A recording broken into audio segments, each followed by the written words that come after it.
Hey everybody, welcome back to Pop's Place Garage. Today we did a brake booster in the 86 Corvette. The old plastic one was cracked and letting all the vacuum out. So since I bought this car, the brakes were real hard. That pedal was real hard. You had to give it all of your muscle to get the brakes to activate. You know, the pedal didn't go to the floor or anything, but the brakes were super hard, which I've read is a common issue on these older Corvettes.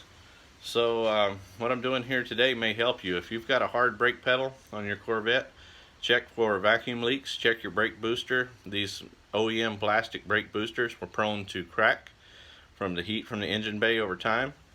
So excuse my mess, I've got a mess here in the garage. I'm going to show you the old power brake booster right now and the damage that was done to it. Here's that old booster. You can see what's cracked.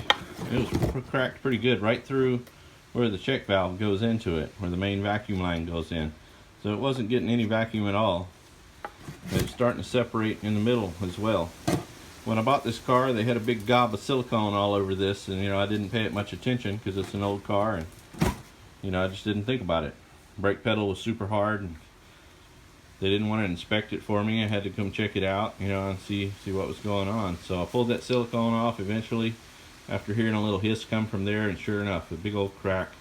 Fun fact though, I duct taped it. I stuck some duct tape on it while it was still on the car, and it made it work. So that kind of showed me that this was my issue with the brakes. Of course, seeing the crack, I wanted to replace this booster anyway. But once the duct tape made the brake work, I was real happy. I said, hey man, my brakes are going to work excellent once I get that booster on there, and that's the end of my problems. So let me show you what I did. Here's the mini Corvette. It's for the boy. This is old. When he was a little thing, about 4 years old, he used to play with this a lot, but he's outgrown it. It's sat in the yard for a lot of years since, so that might be another project for another day because it's not working. Update you on that one later. Here's the Corvette. So here we are, new brake booster all installed. I was thinking about doing a video for you guys of the installation of this thing, but my installation videos are kind of boring. They get long and drawn out, and my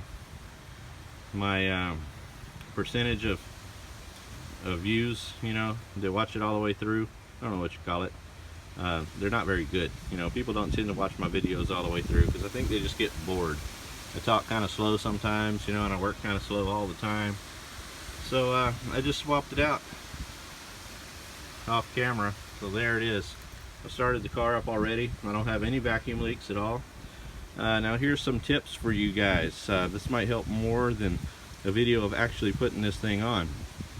To change this thing out, I simply unbolted the master cylinder. I didn't unhook any of the lines, so no fluid spills, anything like that. You don't have to worry about fluid.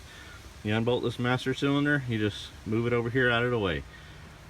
Unplug this, move it out of the way. Now, once I unbolted the stuff on the inside, the booster wouldn't quite come all the way out because of this bar right here. You're going to have to unbolt this bar, this bracket for the cruise control. You're going to have to unbolt it, and this bolt, all that holds the top of this bar on. And then down here, I think you can see these two bolts here, and there's another one right underneath the steering column going this way. Okay, so there's 3 bolts on the bottom, there's about 3 on the top.